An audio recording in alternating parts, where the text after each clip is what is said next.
What a tense situation in Australia right now. The nation's biggest city under siege. Look at that police roadblock right there. The gunman just 100 yards away.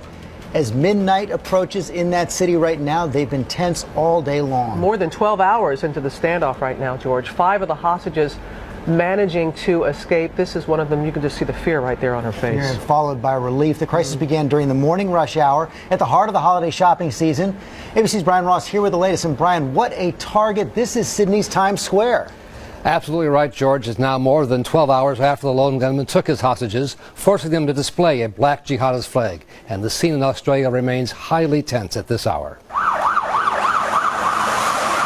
In a dramatic scene in the last few hours, at least 5 hostages managed to get free, apparently released by the gunman as part of negotiations with the police. We have the very best negotiators in the world on the job. The gunman struck at 9:30 on a Monday morning in the heart of Sydney, Australia's equivalent of Times Square.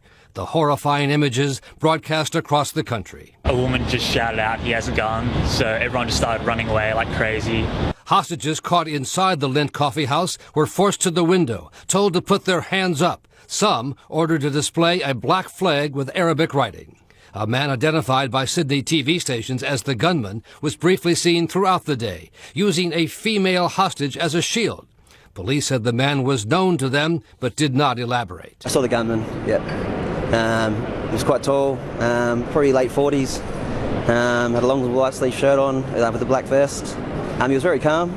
As the standoff continued, at least 2 female hostages were permitted to make contact with an Australian television reporter, Mark Burrows. The first one, as I spoke to her, the gunman was actually relaying his demands through her.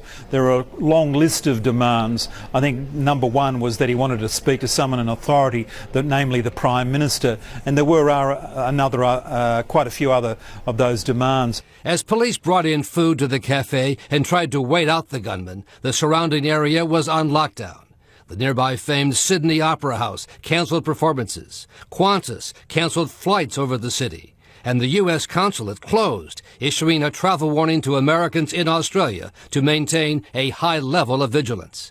The Prime Minister asked Australians to remain calm and go about their business. We have to appreciate that even in a society such as ours, there are people who would wish to do us harm. So far, police say, none of the estimated 15 hostages remaining have been harmed.